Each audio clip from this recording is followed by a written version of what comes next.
And you're the first person I interviewed who has the opportunity to give your experiences of America and today with the children you have. Hmm. Because regardless of where you raise your children or how well and people know them in the neighborhood, the world still doesn't know them in character. They only see them from the outside.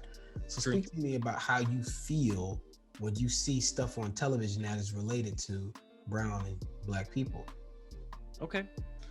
in Um, reverence to your children, you know. right. Right. Well, let me set this up. When my kids were very small, my son is 4 years older than my oldest daughter. So he's 20, she's 16, my other daughter's 15. For those of you who are listening only, my son is as white as he can be, and my girls are two beautiful brown young women. And so my ex-wife and I adopted the girls. They happen to be half sisters, so they have the same birth mother.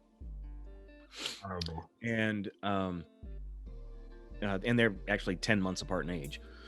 But the girls, when they were very small, and I would take all the kids out together when it was just me taking them out, the thing that broke my heart was I would hear people say things, kind of whispering, when we would be in public places. The part that hurt the most is that it was usually women of color who would say things, negative, Absolutely. negative things. Absolutely. Absolutely. I Yeah, understand. they unfortunately they said things to me like, you know, assuming the woman I was with was African American. My ex-wife actually is white, but they assumed she was, and says, why is he stealing the woman from our people, from our society, that sort of thing. Mm-hmm. And they said, I can tell you, they said many more not so nice things that I'm glad that my kids were so small. They either didn't hear or it just went over their heads. They didn't understand things I can't unhear. Things I I can't. just, I can't. And at the time, it made me angry. Not angry enough to do something. Okay, angry is maybe not the right word. It hurt a lot because it's like, you don't know me. You don't know us. You don't know our situation. You don't know that if we hadn't adopted my girls, where they would have lived, very likely by the time they were their age, they'd be dead. Mm-hmm. That is the Absolutely. honest to goodness truth. Listen. I understand. I understand And wholeheartedly. so, and so, to go a little further in what you're saying, over the years, we've had to have discussions with the girls. I have had discussions with the girls and with my son to a certain extent about what it means to be a person of color, and every time we have a discussion related to that, I always preface it by saying to the girls, I am not a person of color. So the things that you go through, I will never know on a heart level like you do. It's like, you need to understand that I don't know that. I'm not going to know that. That doesn't mean that I can't understand some of it, that I can't relate to some of it, because some of it I can. I said, I will always try to understand to the best of my ability. I will always be there for you, to support you and to help you. It's like, because I am always for you, always for you. Mm-hmm. And I told him, it's like, there's going to be people that you're going to encounter who aren't going to like you just because of how you look. I said, now you don't have to be brown for that to be true. I said, there's been people that I know have told me to my face that don't like me because they don't like the way I look for a variety of reasons. It could have been because of my hair. That actually happened one time. It was because years and years ago, because of my hair, because of something I wore. I actually have had numerous people. This was when I was younger. This was like middle school. Middle schoolers are notorious. That is a horrible age. It just is. Kids are just nasty to each other, especially girls, but they're just extremely nasty to each other. And I had kids of a of a variety of ethnic background say to me, I hate you because you're white. You know what? I think that, and they didn't even know me. I know. Okay.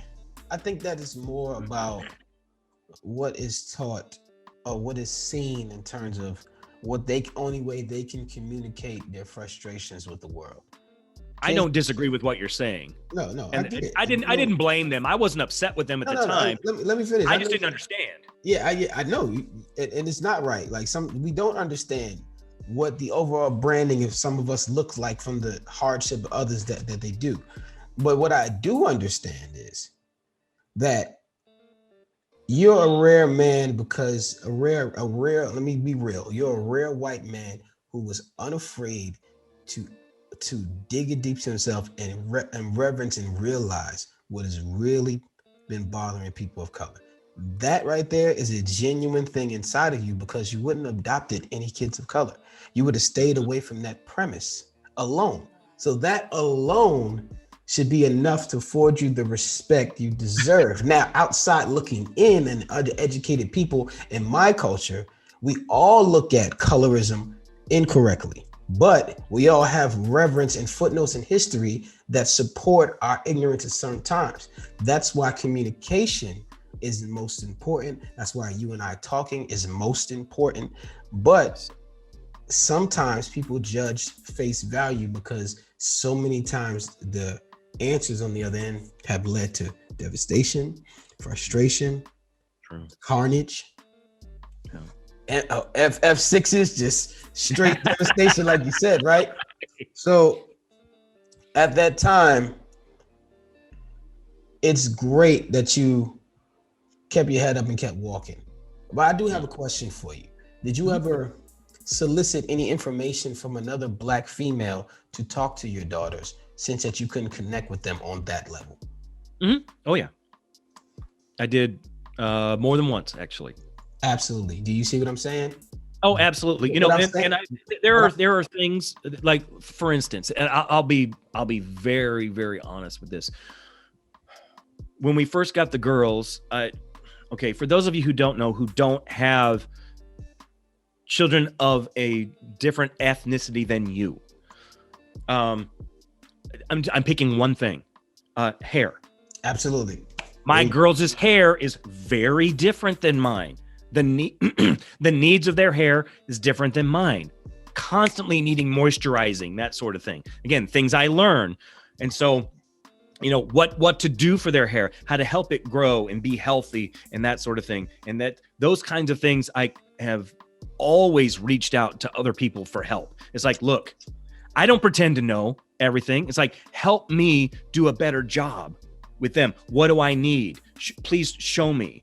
You know, like I'm finding, you know, proper head wraps for the girls to wear at bedtime. And you know, things like that. You know what's so interesting about what you're saying? I couldn't even imagine the pressures that was on your ex-wife about that. Because not only has to be inquisitive to other women, they're still going to judge her. And they're going to say, they're going to give it that look. They're going to give it that look like, what you trying to do over here? What you doing here? Trying to steal from us? Steal from our culture? There's a lot of stuff that good people go through to show support to the other side. So there is a reckoning on both sides, ladies and gentlemen, is what I'm talking about. And like, we don't really focus on women a lot on this show because we're all about men development. But I will say this to the men listening who deal with mixed families of interracial couples: check on your wife, because there are a lot of things a lot of women hold to heart that they feel that rites of passage to bring on to a daughter, that if they have no idea, they had their whole life to think about how they can pass it down, but then culturally they have to relearn everything, and actually have to go to the culture to find out that it's not very accepting because of colorism, racial lines, whatever it is, the branding of the world. That is a tough mental job.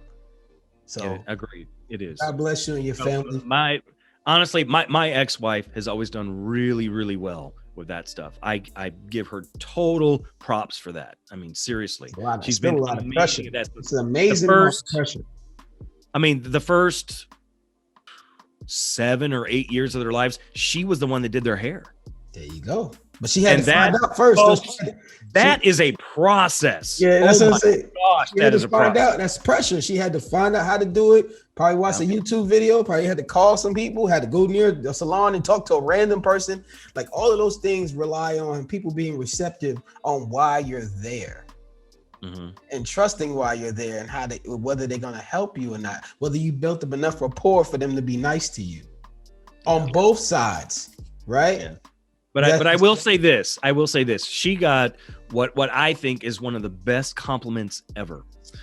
We adopted the girls. We did it through the foster care system where we live.